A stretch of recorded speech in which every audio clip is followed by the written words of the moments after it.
Attention humanitarian and development professionals. Are you looking to take your career to the next level? Then you've come to the right place. Humanitarian Global offers self-paced online courses designed specifically for you. With our comprehensive curriculum, you'll build your capacity in the most critical areas of humanitarian and development work. Our course offerings include monitoring, evaluation, accountability and learning, water, sanitation and hygiene, disaster risk reduction and management, food security and nutrition in emergencies, procurement and supply chain management, human nutrition and dietetics, maternal, infant and young child nutrition. With Humanitarian Global, you'll have the opportunity to grow your skills and impact the lives of people in need. Visit our website to learn more about our courses and apply today.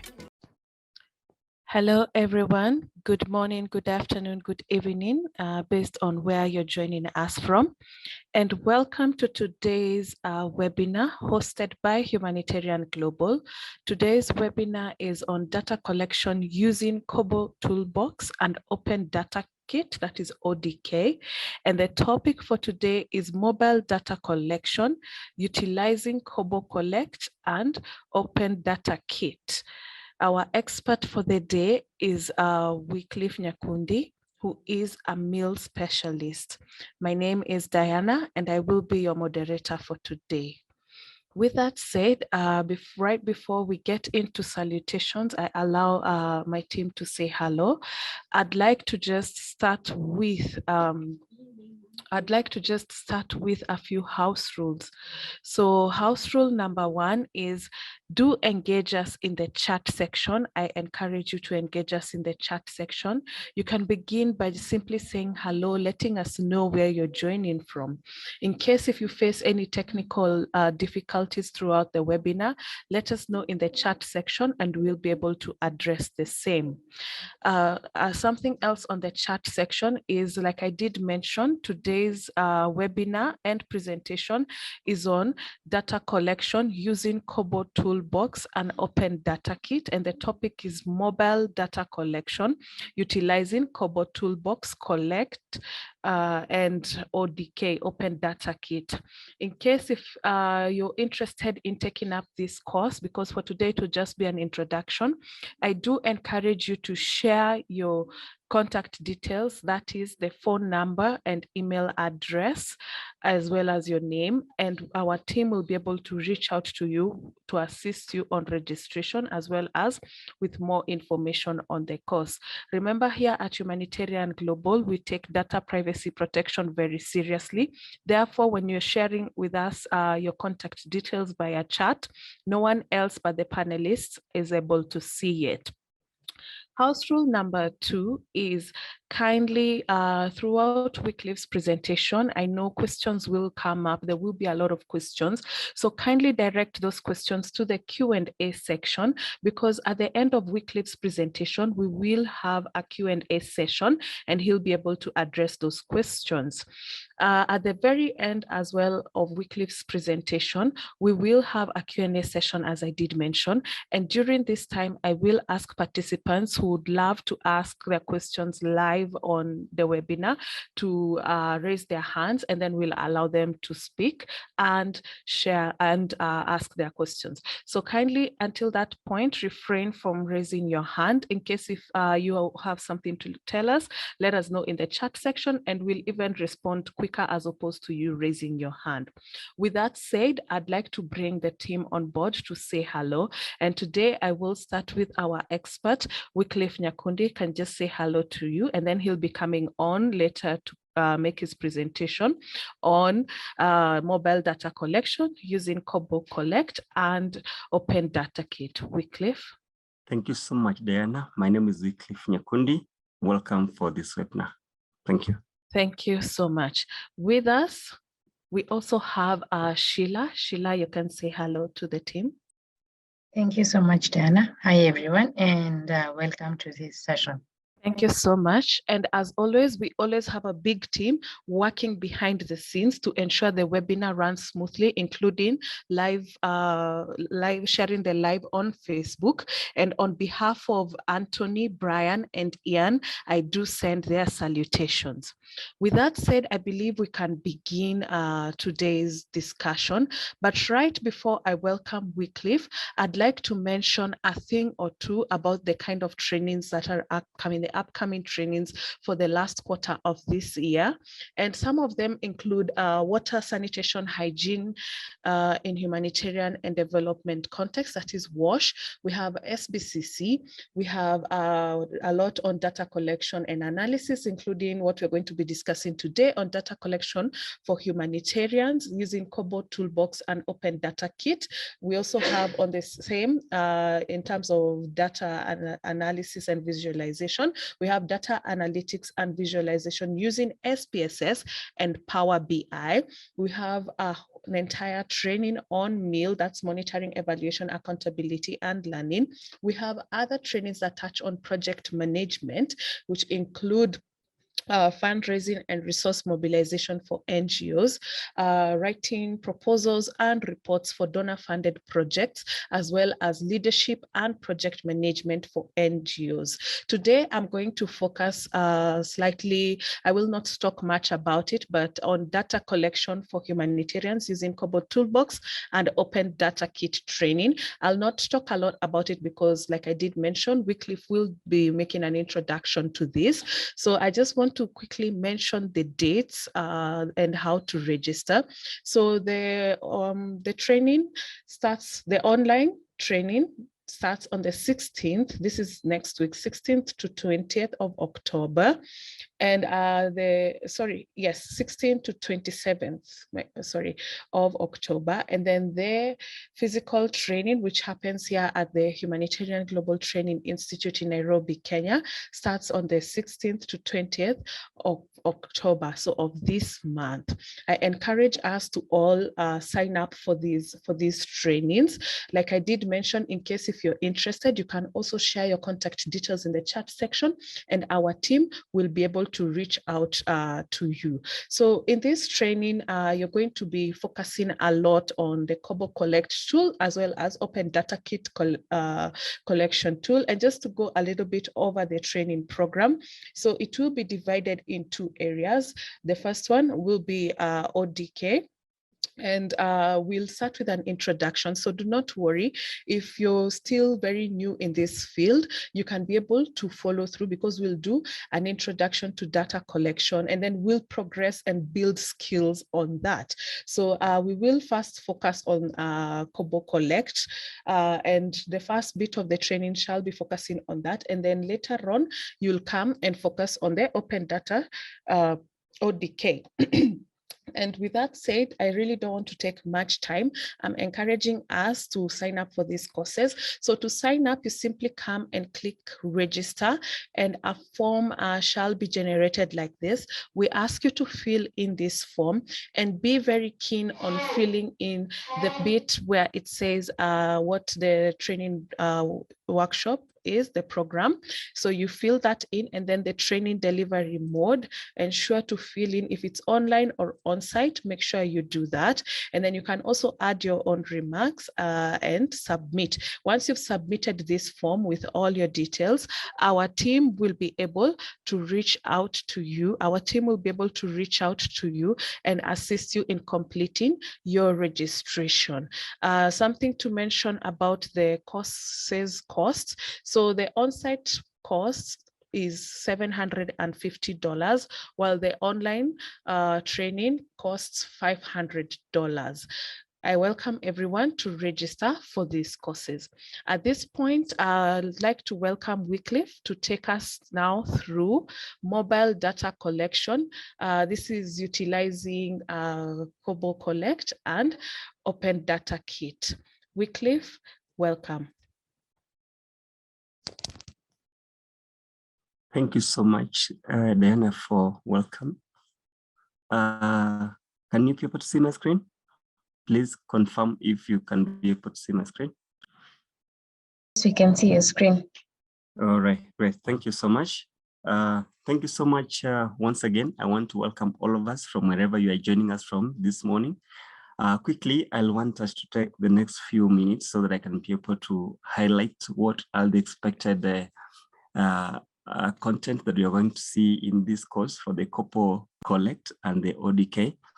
And I think first and foremost, even as I want to start this, I want to really extend my warm welcome and wish you the very best, even as you think of registering this course, because this is a course that I think can really open our mind and help us to really acclimatize and catch up with the mobile-based data application in terms of program management in the both development and humanitarian sectors. So this morning, as I already said, my name is Wycliffe Nyakundi. I'm a male expert, but again, I have been very, very critical in supporting data management. And therefore, for this reason, I'll want us to take through this session for understanding more on Kobo Collect and ODK. Basically, before, even as we start, I just want us to ask ourselves some three basic questions that really are very, very, very critical in data collection. And the questions are actually, as you can see this, one, when you collect data, one of the critical questions we want to answer, or rather which somebody will keep asking himself or herself is, why, or rather what information do I need when I'm doing my data collection? What information is available? And what information will be useful? I want us to keep having this, how long am I going to take in terms of data collection? And that's the issue of time. What is the cost which I'll be required to use in my entire exercise of data collection? And that's what you call the budget. Then you also want to look at how will it cost me in terms of how will I traverse from this place to the other place? Because, you know, in traditional data collection, it has been that people have to use the enumerators or data collectors, and people have to walk to places, to streets, to villages, to towns, to hospitals, everywhere to collect the data. So we want to look at what you call the respondent fatigue. You want to take that into consideration even as you want to do your data collection. Then what is the quality of the data that you expect to get? Very, very critical for you to think about that. And then when I get my data, once it has been collected at the right time, in a cost-efficient manner, without really tiring myself so much, and I'm guaranteed that there's data quality, then I also need to look at how do I extract my data and process that data. That's a very important also issue to look at. And because of this now then has been the need as to why there has been a focus now to what you call the mobile-based applications in terms of data collection, away from the traditional method of data collection, because it really helps us to manage time, to manage budget, to manage respondent fatigue, to manage data quality, and to manage actually processing power. And that's why we always think technology, therefore, as Thomas Edison said, that there is a way to do it better, find it. And I think when I look at the traditional way of data collection and I look at where the world has really moved into, especially the use of the mobile-based applications in data collection, that really shows us a trajectory towards really managing data in a much better and in a much easier way. Therefore, I'll now want to go straight away to our session this morning, and we talk about mobile data collection. When we talk about mobile data collection, first and foremost, we need to really understand that we are talking, as it says, we are talking about a way of gathering information by using the mobile-based applications. It could be the smartphones, the Android phones, or the tablets. So by using the phones and the smartphones and the tablets, I'm able to collect that data, then I submit it online, maybe to some server somewhere, then we aggregate the data that we are collecting, and then that's basically what we mean by saying mobile data collection applications. The commonly used ones are, one is KoboToolbox. It's actually also called Kobo Collect. Others call it KoboToolbox. So KoboToolbox is the official name that I think is commonly now agreed to be used. But again, you can call it Kobo Collect. Another one is Open Data Kitty, which is commonly known as ODK. It's another also easy way of collecting our data using the mobile applications. Of course, you also have what you call survey CTO. It's also another way you can do that. We have another one called Honor, which is also another way. We have CPRO, those are Go Survey, we have Survey Monkeys, all these are actually other ways through which you can be able to collect your data through mobile or other tablet formats. And I think, as I said, the advantages I've already highlighted them there: issues of time, issues of cost, issues of processing power, and so on. So it's very, very critical for us then to think that, even as talk about Kobo Collect now for today's session and ODK, that Open Data Kitty, we really want to look at it. How do you think that this can be able to help us manage our data easily? So quickly, I'll take you through the benefits of data collection, which I've already said: speed, budget, richness, in terms of getting really data in whichever format, and you can get a lot of information at one time, a wealth of information. That's what you mean. Then accuracy. Accuracy leads to what you call data quality, which I already mentioned. And I'm going to really show you why we'll have more accurate data when you use these mobile-based platforms, unlike when you do manual way. So I'll go straight to the Kobo toolbox. And basically, I'll want to say this, that Kobo toolbox and Open Data Kitty, they are very similar tools, as I've already said. That, I mean, one can serve the purpose on what the other tool can do. And I think they all are easy to use and all are good to use. And I think it's all about the person's preference. But for today's session, therefore, I'll take you through one of them, which is Kobo Collect in totality. Then once I'm done with it, I'll also be able to highlight quickly and show you how related ODK is close to Kobo Collect, so that you can be able to see that whereas we have a quick overview of Kobo Collect, it is very similar to what we have in Open Data Kitty. There's no much difference. So as already said, the Kobo Toolbox, which is the same as Kobo Collect, is an open source tool which you use for data collection. And actually, this one is always open for us all, and that's why we call it, it's available to all us. Anybody can get it, and you can access it, and you can use it without being charged, or rather without using any license. And that's why we say it's an open source tool. And I've already said that it's very similar to the Open Data Kitty and other tools which can also be able to use for data mobile collection. So all these tools could be Survey CTO, Survey Monkey, all these CS Pro, all them, they really are very similar to each other. Only that, the Kobo Collect tends to be really the most commonly tool that I can say. If you compare the rate at which Kobo Toolbox is used, I think it's much more higher than all the other tools. And for that reason, there's more preference for Kobo Toolbox. So who is it for? Who can use this tool? So for Kobo Toolbox, and that's the name that I'm going to use most of the time here. I may use Kobo Toolbox more often than Kobo Collect. It can be used for anyone who want to use mobile-based applications to collect data. That means if I'm a student, if I'm a researcher, if I'm a journalist, if I'm a government staff, I'm a staff in the humanitarian or development sector, I can be able to use this. Or if you are a social scientist and you want to use this platform to collect your data, it is always available and you can be able to use it at any particular time. And as such, one of the things we need to really think about is, if you look at how it looks like, initially, when you could be able to open the Kobo Toolbox, this is how it used to look. But again, I realized they have given it a new face. So if you open this, still that is the same tool. And in the next slide, this one here, this is a new face, which it has been actually given because I think the European Union put some resources to upgrade the Kobo Collect tool. And because of that, now it has been made more easier, added some few functionalities to make it more flexible and easy to use.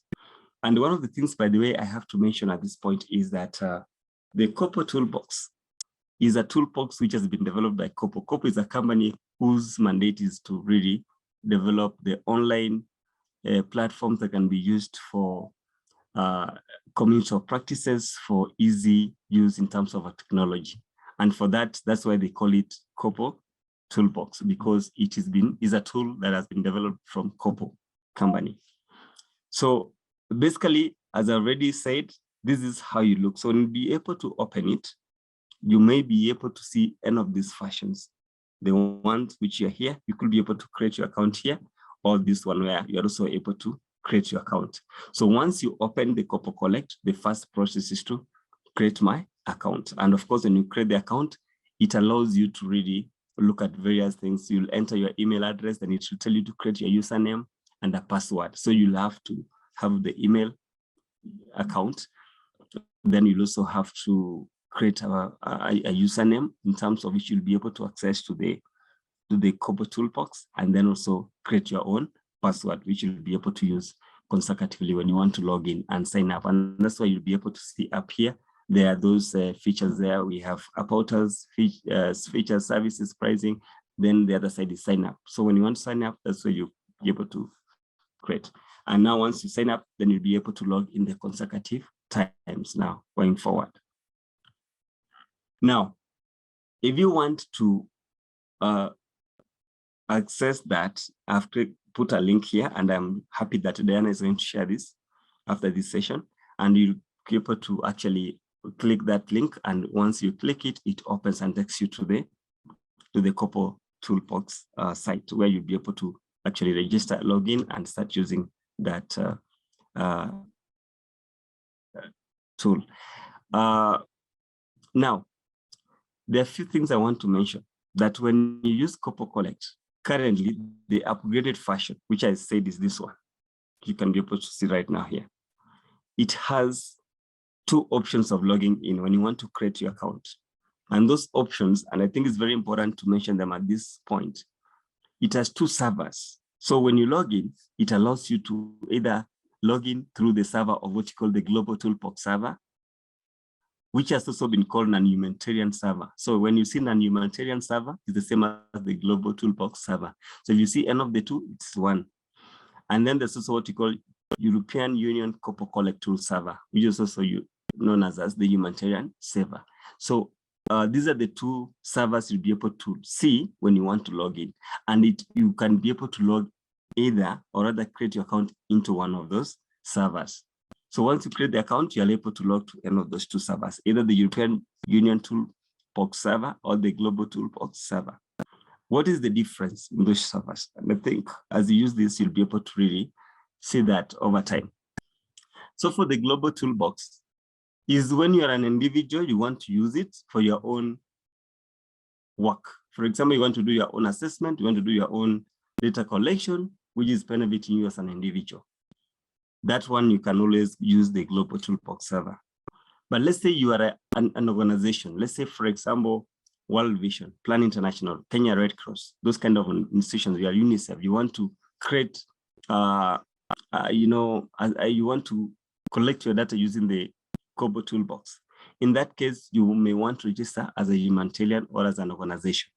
So when you do that, then you go in through the European Union Toolbox server. So that the advantage is when you log in as a humanitarian or other as an organization is you have more data storage, whereby you'll be able to use as much information and collect data through that platform, as much information as you want. Unlike the individual one, which is whose storage is limited to 5 GB. So take note of that. Sorry, it's not 5 GB, it's 5 GB. Sorry for that. So it's limited for that case. So that's the reason as to why. But again, in this case, actually your monthly submissions on data is like 10,000 per month when you want to use the KoboToolbox server. But when you want to use the humanitarian or the organizational server, then it's not limited. You can really do as much collections as possible using the European Union Toolbox server. So it's very important for you to take care of that and to note on that. So once you have opened that, you have created your account, you have logged in, this is how it looks. Just you get started creating forms, collecting data, managing projects and data. And therefore, these are the 3 highlights that I want to take you through. How do you create form in Kobo Collect? How do you collect data? Those are some of the things to be able to go through the trainings, because it's going to be actually more advanced. You really have to take like a whole week to understand that, or actually even 2 weeks. Then how do you manage your projects and data? How do you extract data? How do you visualize data? Because again, through Kobo Collect, it not only helps you to collect data, but you can also use it in terms of data management. That means you can do some generic analysis. You can analyze your data using the Kobo Collect. Again, you can be able to visualize, to see the trends in terms of maybe geo-information systems, in terms of the graphs. How does that look like? You are able to use Kobo Collect to help you manage that. As such, allow me now to say that when you create your form, creating the forms, that's because that's the first step. A form is like actually creating your questionnaires into KoboToolbox. So there's a process in which you'll be able to run through even as you want to develop this. And what happens normally when you when you click on the create forms, you'll be able to see something that looks like the screenshot that I've put here, whereby when it opens in such a manner, for example, you can see already the first one here, there has been created. What's your name? The second one, how old are you? So if you look at the first one, is a question that has been put and created in the form, which is in text format. That's why it's in APC format. Then the other one is 1, 2, 3 format. And it shows the question is, how old are you? That means it's a numerical question. So for that reason, you need to look at below here. When you want to create a question, for example, somebody wants to ask a question. You want to create a question in the questionnaire that says, are you married? You need to ask yourself, the answer will be obviously either yes or no.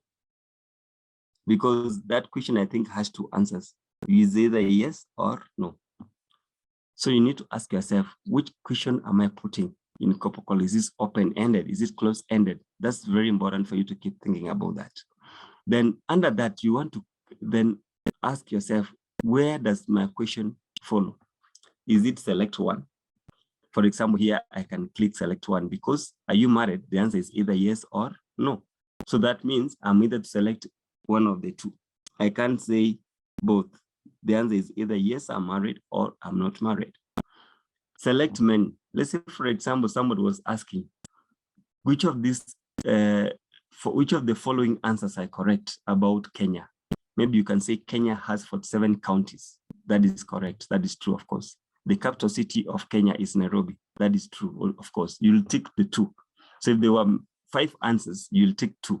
So in that case, you are supposed to select many. So if there's a question in that format, then you want to pick select many. Text is when you have an open-ended question which does not have a closed answer. For example, tell us about, how the process of data collection is like. So you are asking maybe like a program manager or a monitoring and evaluation coordinator in a humanitarian organization. You want to ask him, how do you do your data collection? So that question is open-ended. He'll give us a string answer. So we are open to the answer he gives us. So for that reason, it's a text. Number is, for example, how old are you? We expect to get a number. The height of students in our class, the number of times you have gone to hospital in this year. That is the number we expect. Decimal, you also have those numbers which will be having a decimal point. And maybe if you're doing a research that really, whereby the numbers you're measuring in have a lot of decimals, so you have to pick that. Sorry. Date is obviously the format of a date, how you want it to look like, the time, then this time and date. The point is a location, whereby you want to pick the GIS point, GPS points. So if you want to pick the GPS point, you'll be able to pick the here. And by the way, for that reason, you can also use KoboToolbox as a monitoring tool, because if I am able to activate the GPS points and check where the data was collected from, then it's very easy for me to conclude and know whether the data was collected from the right point, so that someone doesn't just go out there and fills the information and tells you, yes, I collected this from this point. If it's a health facility in maybe Uganda, let's say in Arua region, and you want to get that health facility, if somebody went there for sure and they collected the information from there, then pick the GPS point, you are able to see that this GPS point has been picked from that particular point in a rural region in northern Uganda. So those are some of the things you really have to take into mind. Then you want to take an image. Let's say, for example, you want to take the register from the health facility. You want to take a photo and then have the information transmitted somewhere else. You can be able to attach your photo or the image. Audio, the same thing. Video, the same thing. Then if you want to also, look at if you want to scan, for example, barcode, that's scanning. Acknowledge is when you want to say yes or no, you want to acknowledge. You can also want to tick. There's a question that is more of like now when you see maybe you're making some applications, there's always a place you're told you can acknowledge, then it allows you to acknowledge. It's similar here. If you have a question that you want to acknowledge, something of the sort, you'll be able to do that. Questions of ranking in terms of, in terms of the scales, they are also allowed. Then the range, all this. So these are some of the things you'll be able to learn and see how do you then put your questionnaire into build them into forms in Kobo Collect so that they can allow you to use it. Now, once you have been able to do that, and this is now doing it maybe at maybe in the server now you have logged in and the server has acknowledged you and you are now using the server.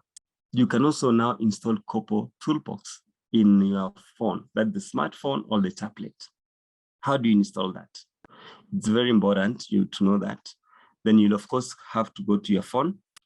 Once you open your phone, you'll go to, and the phone, by the way, has to be an Android operating system. So take note of that. So it can be the smartphone, but with Android operating system or the tablet. And then of course you go to Play Store. Once you go to Play Store, you can be able to pick the programs there and check the word Kobo Collect. You can check it there. And then once you get it, you can install all to KoboToolbox. I think the name that will be either Kobo Collect or KoboToolbox. Then you can install. But I think for the phone is Kobo Collect. You can be able to check on that.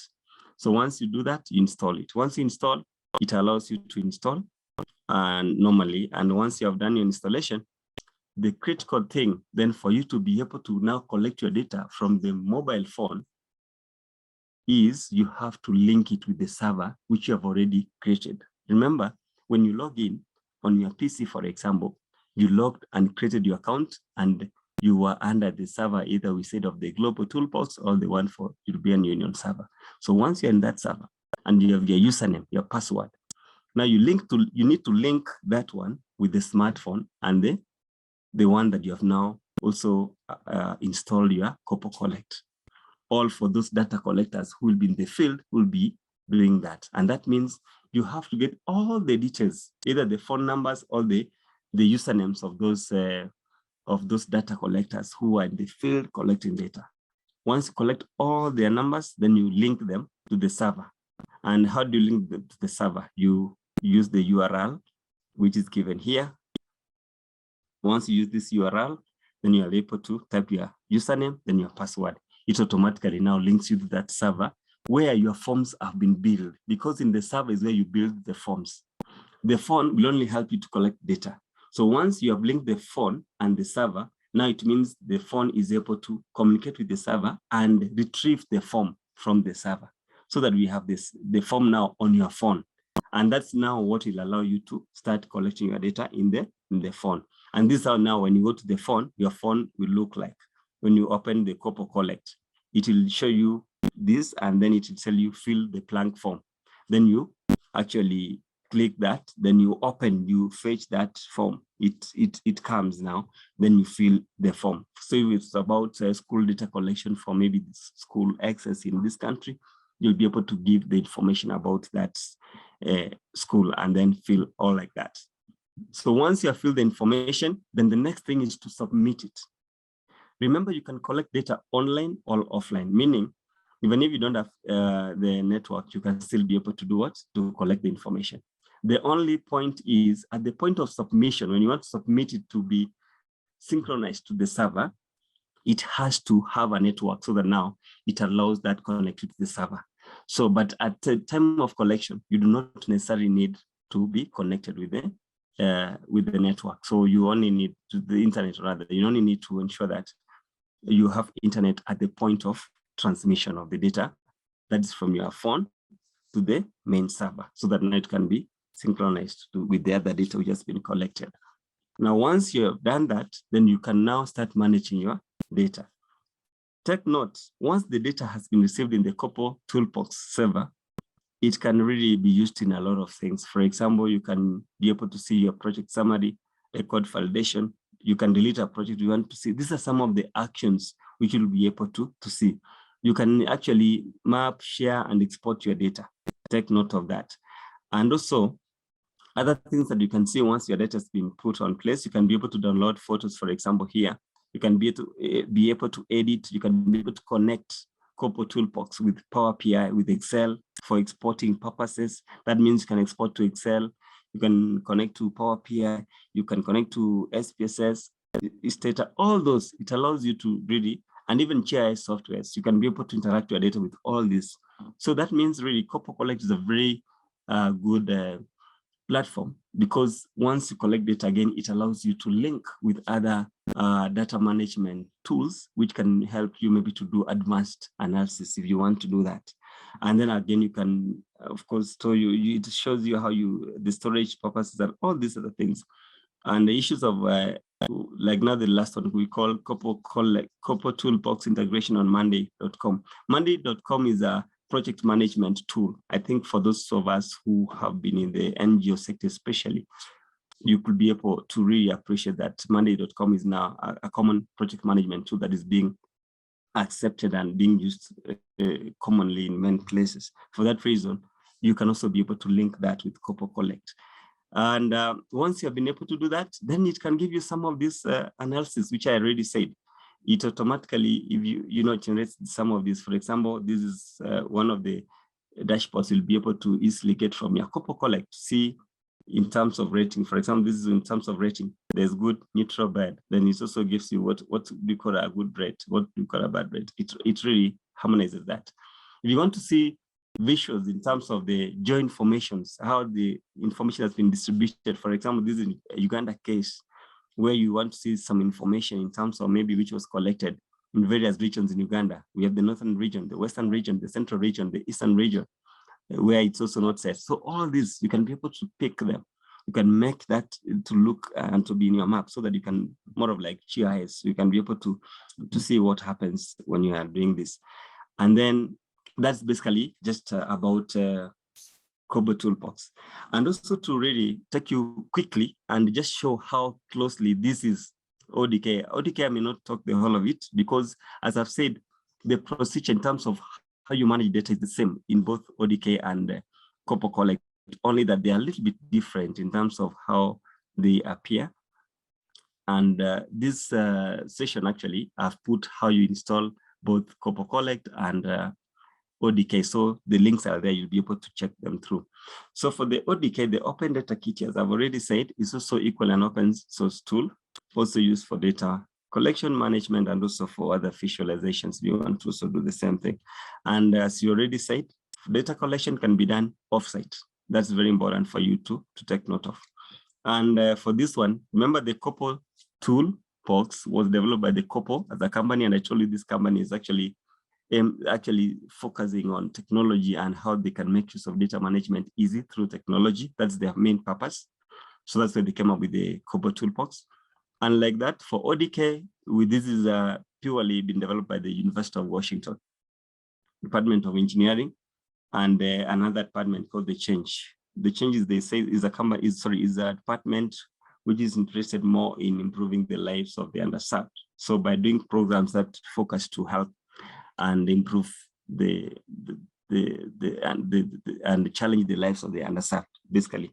So this is basically a tool which has been developed by the University of Washington, and it is basically owned by the University of Washington. So for it, how it works, you can also be able to build your data collection form, just like we have seen in Kobo Collect. You can also be able to collect data using the mobile tool or the tablet and submit online.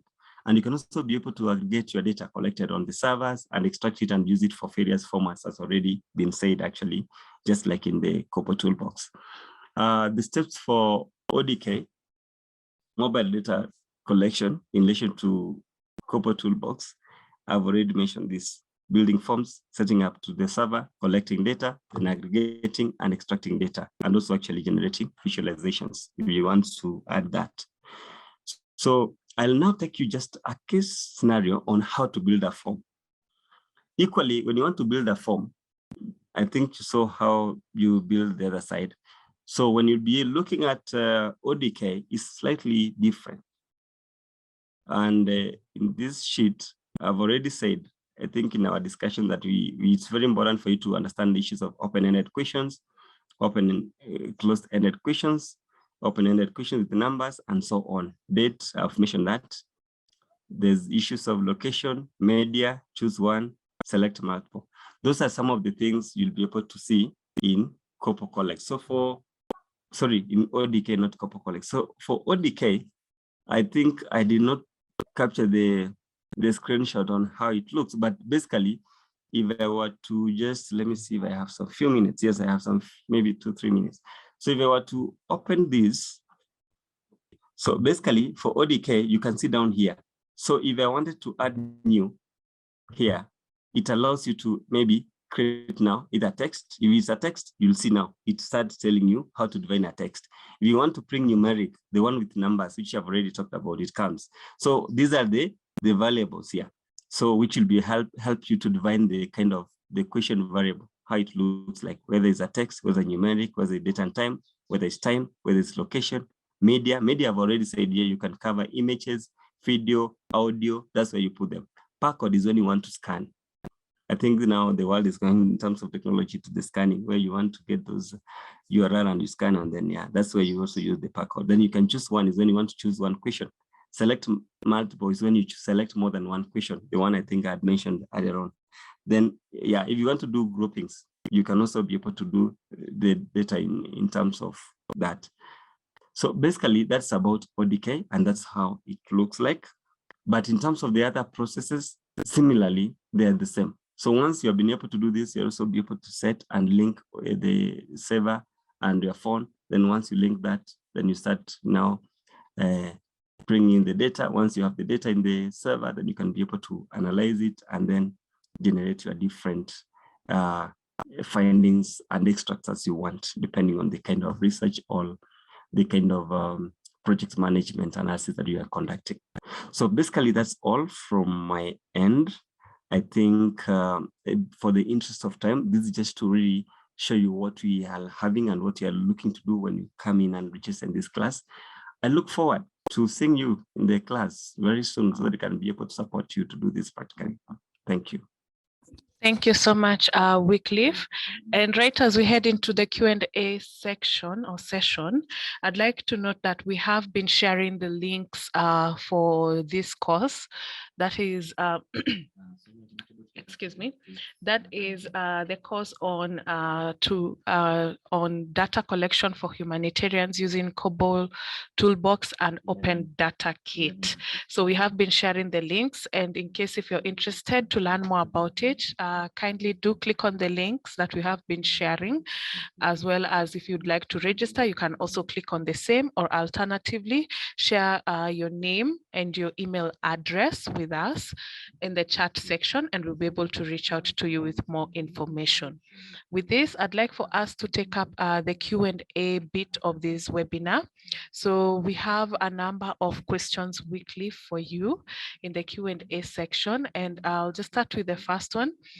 There has been a lot of questions asking us to differentiate between KoboToolbox and ODK. And there's someone actually who asks, is KoboToolbox the same with Kobo Collect? Is it the same? And that is from Kara Lumendo.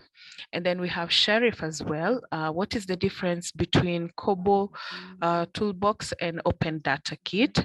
We also do have James also, who says, thanks, Brother Wycliffe. I do not know these differences of servers when I started to know about KoboToolbox. So maybe you can be able to address just the differences before we move on to other questions. Thank you so much, Diana, again, and thanks so much, participants, for the questions that you have raised. Yes, Kobo Collect toolbox is the same as Kobo Collect. Basically, they're the same. Actually, they're the same. And as I've said, it's just issues of transitioning, which keeps changing here and there like that. But again, if you go to the phone, I've not installed it of late, but I think when you go to the software, in terms of what you install on your smartphone or the tablet is Kobo Collect. But the KoboToolbox is the entire now component. You see, basically what it implies is the KoboToolbox, Kobo Collect is that app for collecting data. But the KoboToolbox is the entire app, plus there's data management in it, including extracting data and also visualizing and giving dashboards. So the toolbox is the entire platform for collecting data, managing data, visualizing it, and all that. But the Kobo Collect per se is that app through which you collect on phone. But ideally, basically, when you talk about Kobo Collect, literally we imply the same thing. It's more similar because we are implying that we are using this tool to collect data on mobile applications for further management. Thank you. In terms of the difference between Kobo Collect and ODK, they are more similar, only that they're, as I said, these are just tools which have been developed by different companies. Just like we can have different shops, different companies, manufacturing different food for, for instance, different kits from different companies, but all of them, they serve the same purpose.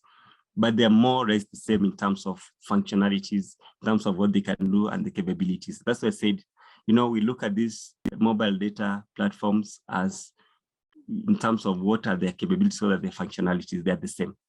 But of course, ODK from the University of Washington, KoboToolbox from Kobo company. So, and then of course, the difference is, I think James Jeda was trying to really imply that he has now understood the differences between the two servers, I think, which is a good thing. And I wish you well, even as you continue studying on. In terms of if you are able to import data and export to SPSS, yes, it's very possible. Once you have it, we'll be able to show you through when we do our classes, how you export to SPSS and so on. Yes, I think that's very, very critical. Thank you. Back to Diana. Thank you so much. And also thank you for addressing the question on SPSS. I have a question from Krade, because you were talking about the differences. And he asks, for the use of both Kobo Collect and ODK, is it a must for one to prepare a questionnaire? Not really. Actually, you can prepare, there are two options. You can either import your questionnaire or you can develop it from scratch. So for me, I prefer developing it from scratch. Is the best way of learning. When you'll be doing this class live training sessions, we'll be going for the way of developing from scratch. But importing, when it's a large questionnaire, large file, we call them large files, you can import if you so wish, if you feel it's really going to take a lot of time. Yes, it's possible. Okay, thank you. And on the same, when it comes to the data you mentioned importing as well. So there's a question here from Admasu, says, for how long is my data, is it going to be in the server? How do I know data loss once it's stored, or how do I prevent data loss once it's stored? First and foremost, we do not foresee data loss in one of the maybe challenges, if I can so put it, it's a challenge. I don't know whether it's a challenge or the way I can put it, but the point is, when you put data to Kobo Collect, basically it means also you have allowed them to access that data. So the issues of what you call data protection is not granted, in that somebody has been able to access your data elsewhere. But of course, we know that this open source toolbox has been developed for helping us to manage our work. And in terms of now data loss, we do not expect it to lose unless you delete it to yourself, or if you forget your credentials. But again, even if you forget your credentials, you can be able to again request. If you forget your password, you can request that they reset you. So, and then in terms of how long it says in their server, I think if I'm not wrong, but I'll confirm this, they use the EU Data Protection Act. that should be a minimum of 7 years, a minimum. But I'll confirm that for sure. Yes. Thank you. And that also answers Abu Bakar's question, which was, please, how does one restrict other data collectors from accessing data once submitted to the server? So the next question I'd like to... Maybe just Diana, on that. Yes. Yeah, you can restrict. That's a slightly different. Yes, when you want data collectors to submit the data to the server, you can restrict what each data collector can access. For example, you may decide to give one data collector some questions and another questions to another data collector. It is very possible. So I think that's what you can be able to discuss when you're in class. That is possible. I think what he's trying to ask, yes, you can be able to restrict if you so wish to one data collector or to others and so on. That is possible. Okay, thank you. And we have another question. I'm going to read the next two questions because it touches on working offline. So Yinebeb asks, can KoboToolbox work offline? And that is shortly followed by Marega, who also asks, how can I upload data which I have cleaned offline on Excel and want to export back to Kobo Collect? Okay.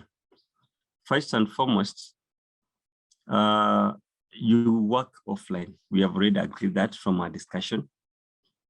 The second question is, how can I be able to export data which have been cleaned, which still is offline, to Excel? Is it? You cannot export that data to Excel until it goes to the server. So for you to export it, it has to go to the server. So if it was offline, you have to be online. You connect data so that it can be synchronized first in the server. So once it's in the server, then from there you can be able to export to Excel. Whether it's cleaned or not cleaned, whichever. Even to SPSS, yes, which I've already said, you can still export to SPSS. Even Power BI, which is now commonly used for analysis currently. Yes, you can use all that for in terms of where you export it to, it doesn't matter. Even it's data, yes. Thank you so much for that, Wycliffe.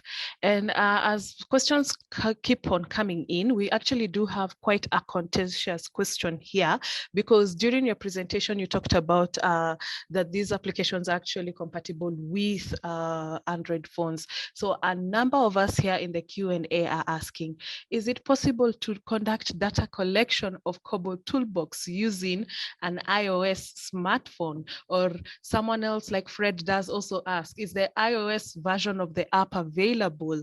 There's so many questions on the same. I think once you talked about the Android application and everyone else asked, what about us with the iOS smartphones?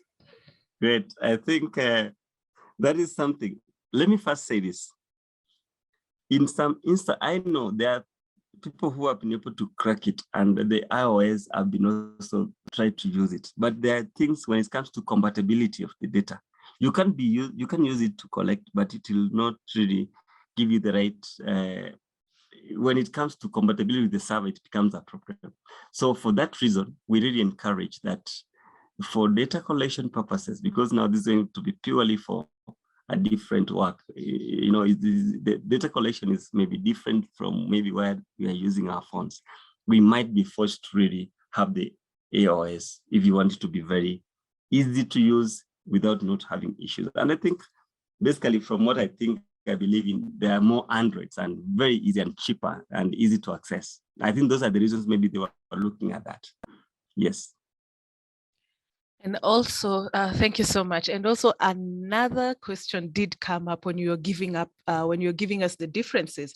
So there's a lot of which one is better to use? Is it ODK or Kobo Collect? I'll say which one is better to use, all, but which one easy to use? Maybe Kobo Collect for starters, maybe. But still, all of them are okay. But maybe Kobo Collect for starters, easy to use and easy to go through. Because again, let me say that when you'll be building forms in ODK and you want to extract your data now, it has a different, the way you do it in terms of now connecting your data, it tends to be more for some, it becomes more harder compared to Kobo Collect. Kobo Collect is straightforward. Once you link with the server, that's all. Yeah. But they're all the same in terms of what they can do. I mean, yeah, thank you. Thank you so much. And participants, we have so many questions. Today, unfortunately, we'll not be able to take any questions live during the webinar because of the number of questions that are streaming in. However, we have shared the link to our community forum, and we welcome our participants to join the community forum. These questions will be answered on the community forum, as well as the other conversations that are taking up, we will be able to continue them in the community forum. Right now, I would like to welcome Wycliffe. He can pick a question or two that he'd like to address. Just two last questions from the Q&A, Wycliffe, and then we can close the webinar for today. Hi, Diana. Did I lose you? I hope you can hear me. Yes, I can hear you. Okay, so there's firstly somebody asking whether this is free. Yes, as I said, all these tools are free, whether ODK or Kobo Collect. And then how to manage the data after collected them, for example, to export to expenses. I think, yes, once in terms of data management, it can be more of like you can predefine how this data will look like when it comes to Kobo Collect. And even Kobo Collect itself has a predefined way it aggregates your data once it's collected automatically. But again, you can readjust that to really put it together, or rather aggregate the data the way you want it to look like. And again, exporting to spaces, as I've already said, it's very doable, very easy, and very possible. And then, is it possible to use Kobo Collect or ODK without hostage server free of charge? Yes, it's free of charge. It's free. Actually, that one is, this one you don't have to pay any money. It's basically free. But the only thing I said is basically this data will be now kept in the server of Kobo or ODK. That's the only difference. Then there's the guidance on the question matrix, why the order of the questions get. So the order of the questions in Kobo Collect is you to decide how to start with. By the way, in Kobo Collect, you can start developing a questionnaire from the last question to the first one, but you can again rearrange. So in that question matrix, you can change question 1, drag it to be the last question. Question 2, you can drag it. You can keep changing them. So the format, how to really come up with the questions, which one should be the first one, and so on, for me is not a big issue. And even if you forgot a question in between there, you can still create added in between there where it's supposed to be added. You can, insert it where you want it to be inserted. So it's very easy. What is the easiest way to collect data collection? I think still, as I've said, data collection currently, most organizations, most institutions are going for mobile-based applications. And that's why here in Humanitarian Global, we are actually supporting you through these trainings of Kobo Collect or ODK. Is it possible to connect Kobo to Tableau? Yes, but yes, because I'll say this, you may not. You see, the good thing about Kobo Collect is if it's not compatible with other tools, you can change it, automatically export to Excel, because I'm sure once it's export to Excel and maybe make it a CSV file, now most statistical tools are able to accept CSV file.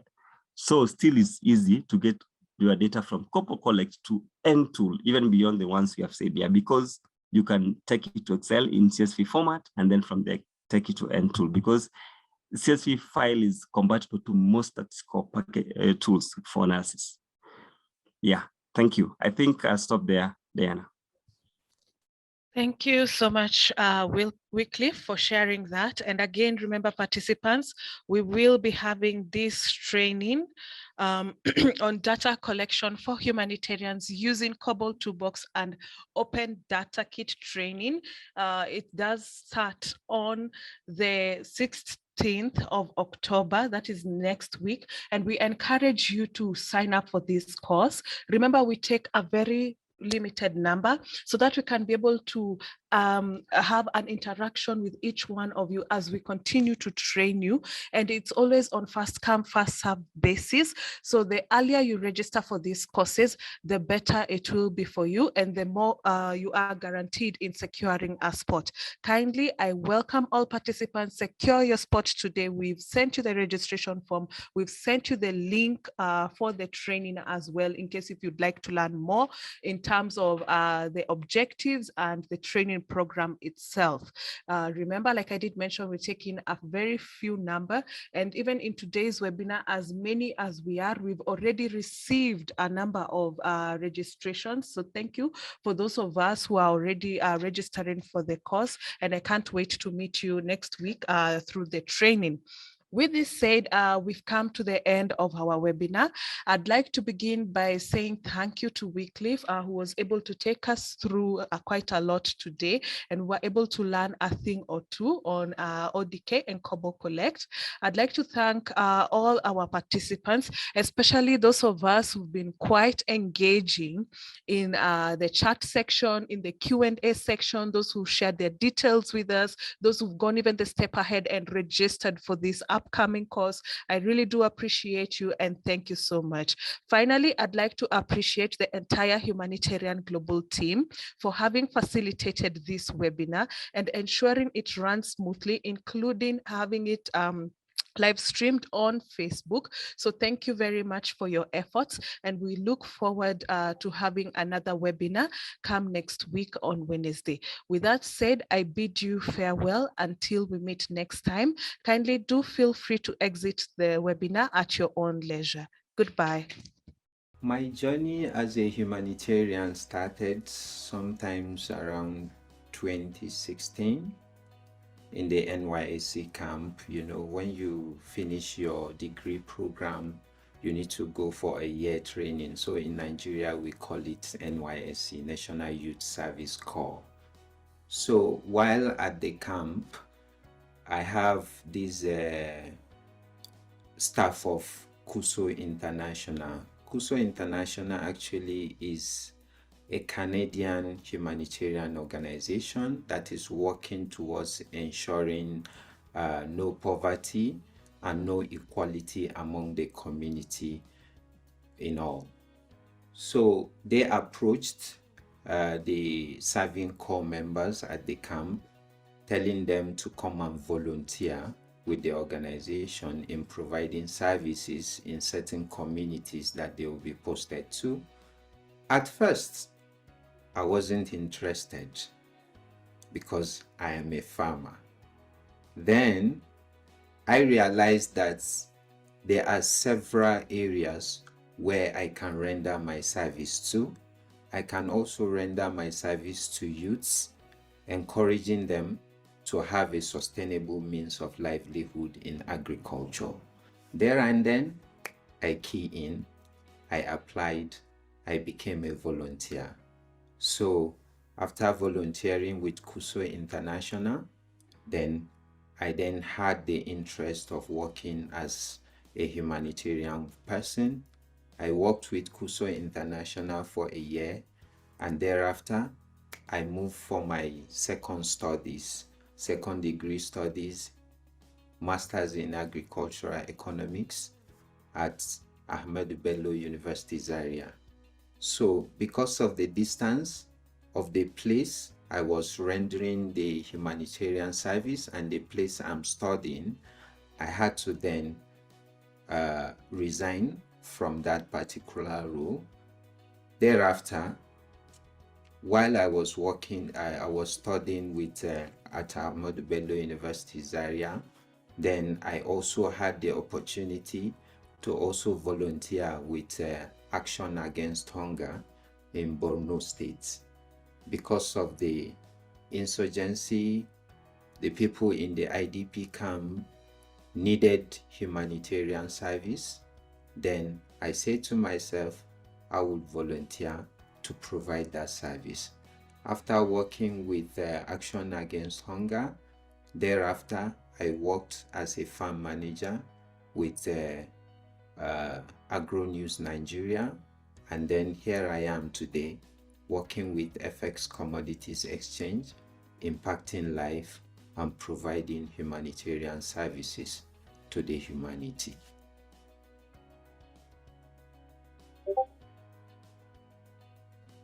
While volunteering with KUSO International and Action Against Hunger, Feed the Future, and all that on other short projects, I then developed that inherent, will I say, likeness of providing humanitarian services to the entire humanity.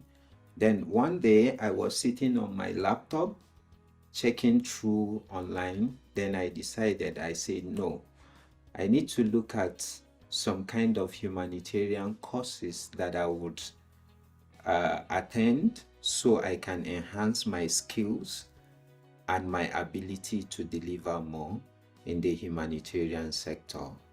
So I went online and then I was searching there, and then I came across Humanitarian Global, and then immediately I signed up. I checked the programs that they have. I looked at one particular program that attracted my attention, which is monitoring, evaluation, accountability, and learning, MEAL in short. So I then applied for MEAL program.